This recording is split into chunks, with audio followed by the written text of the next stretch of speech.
and I give the floor to Mr. Pedersen.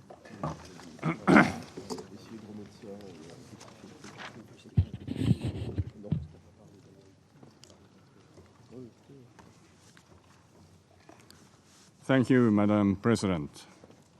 On the 30th October, 150 Syrian men and women gathered in Geneva to launch a Syrian-led, Syrian-owned, credible, balanced and inclusive constitutional committee facilitated by the United Nations.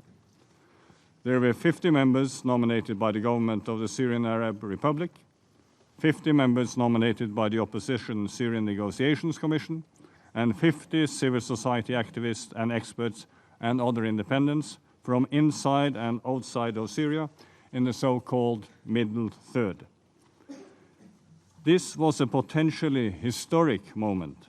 It brought Syrians together in one room within the formal political process mandated by this Council for the first face-to-face talks in 5 years, for the first time ever following a political agreement between the government and opposition, and for the first time ever with civil society presence. This launch was a sign of hope for the Syrian people and a chance for the Syrian parties to begin a direct dialogue that they lead and own on the future of a broken country. It opened the door to a political effort to overcome nearly 9 years of conflict and chart a path to a new day for Syria in accordance with Security Council Resolution 2254, which has all the elements required for a political settlement. Madam President, over the next 2 days in Geneva, members of the large body offered visions for Syria's future constitutional arrangements. They adopted by consensus a code of conduct and a set of initial procedural practices.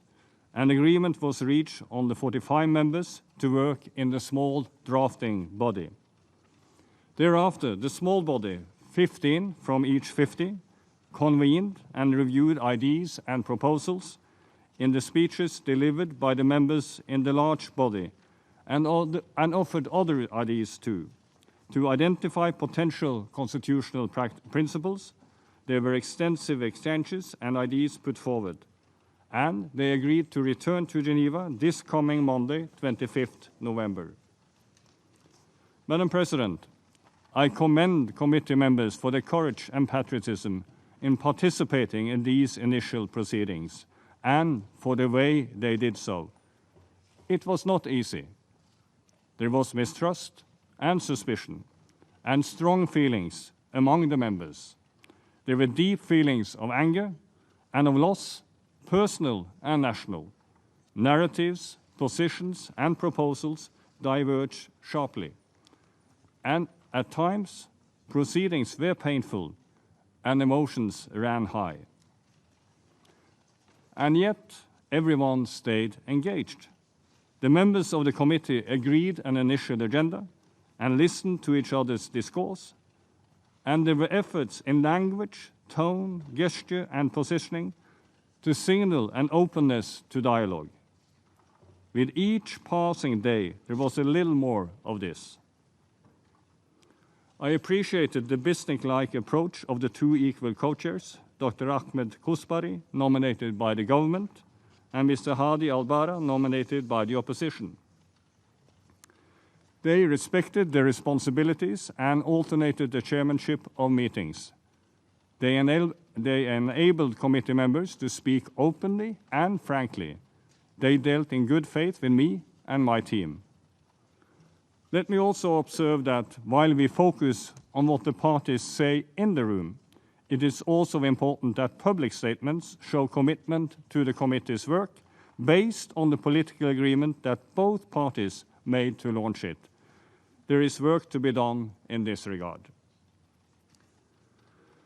It would be too early to say there is agreement on constitutional principles, nor is there yet agreement on which issues should be addressed in a future constitutional text and which should be addressed in other ways. But there was a solid initial discussion, and there are commonalities on which to build. I have urged the members during the recess to reflect on what was discussed and return ready to build on it. The government and the opposition 15 have been meeting with the remaining 35 of the respective groups to this end. I have discussed with the co-chairs that we need them to propose a forward-looking agenda for the coming work, and they have agreed with me that this is indeed important. My good offices are at their disposal. Madam President, let me say a few words on the middle third, whose members include civil society, independents, experts, and other Syrians of standing. They have no formal political affiliations, and none of them speaks for any other of them.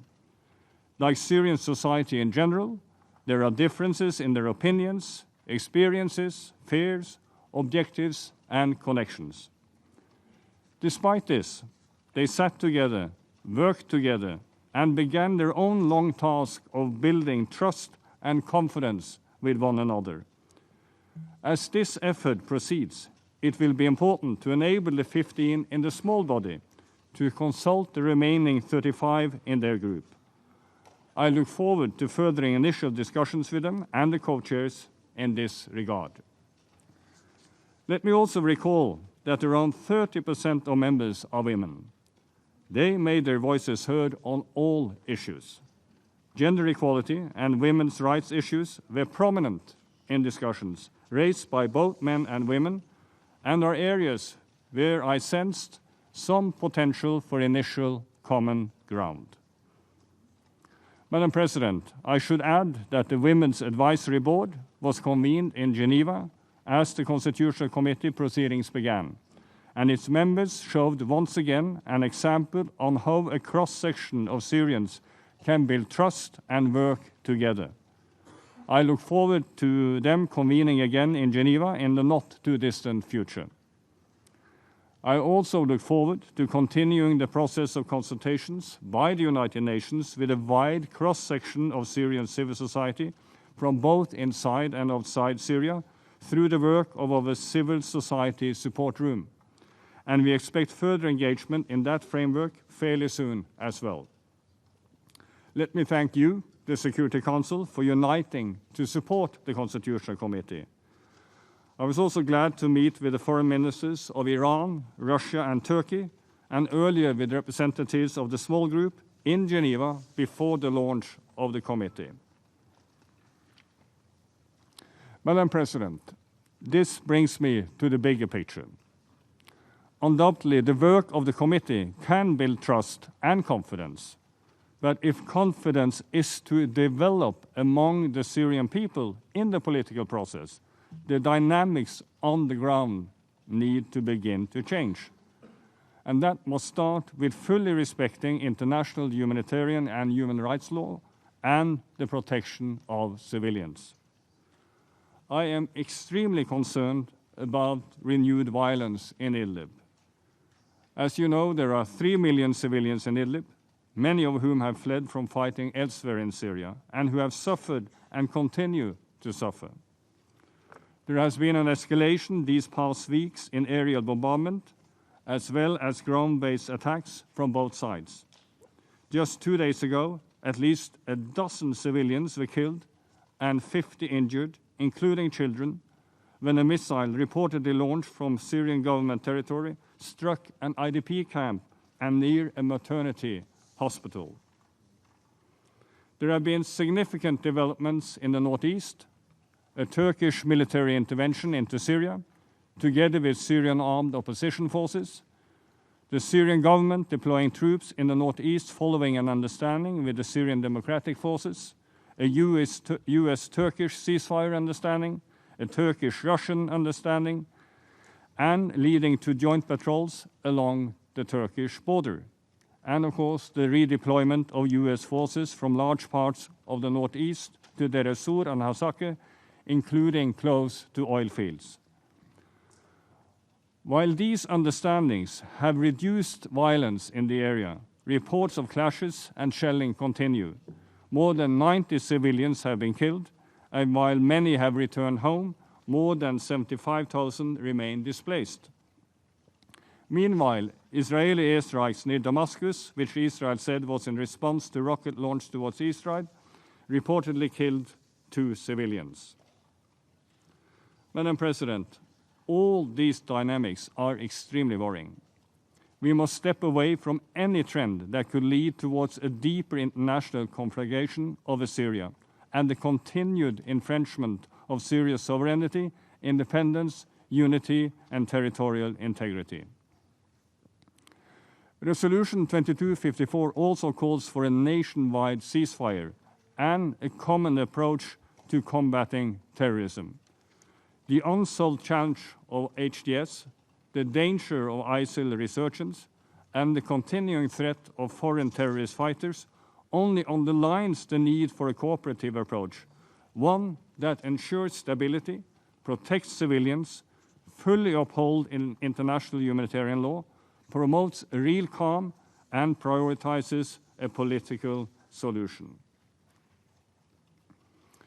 Madam President, as violence and suffering continues, Syrians on all sides demand concrete actions from this process to improve their lives. I continue to consider unilateral releases of detainees, abductees, and steps for clarifying the fate of the missing persons by all parties, and at a meaningful scale, as a crucial entry point in that regard. But I also remain convinced that a broader set of concrete actions will likely have to follow a steps-for-steps model with some element of reciprocity, building trust and confidence between Syrians and with the international community. I continue to pursue a discussion with the Syrian parties on the wider dimensions of the process and to offer my good offices to the key regional and international players on these issues. Russian and American officials continue to meet to discuss steps that could be taken. I had a valuable discussion on this with German Chancellor Merkel and senior officials in Berlin last week. Within the Astana Group, the dialogue among countries supporting different players in Syria continues, and I continue to support the convening of an international format that could bring the key players together in a common effort. Ultimately, I believe that all of these efforts should lead towards the establishment of a safe, calm, and neutral environment. This would allow any constitutional reform to be matched by emerging positive conditions on the ground, as well as an environment which would allow for inclusive, free, and fair elections administered under the supervision of the United Nations in line with Resolution 2254.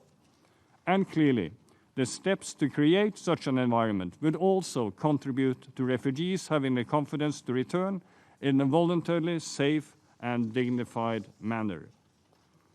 Madam President, it is my firm hope that with the Constitutional Committee as a door opener, the government and the opposition will be able, in time, to establish a relationship, violence will abate, and conditions on the ground will change, and a comprehensive and decisive solution will finally emerge for the benefit of all Syrians.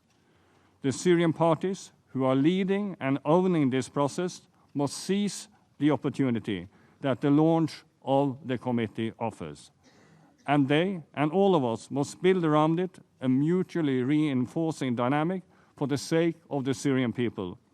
I appreciate the support of all of you, and as I continue to work in this direction in implementation of my mandate in Resolution 2254. Thank you. I thank Mr. Pedersen for his briefing.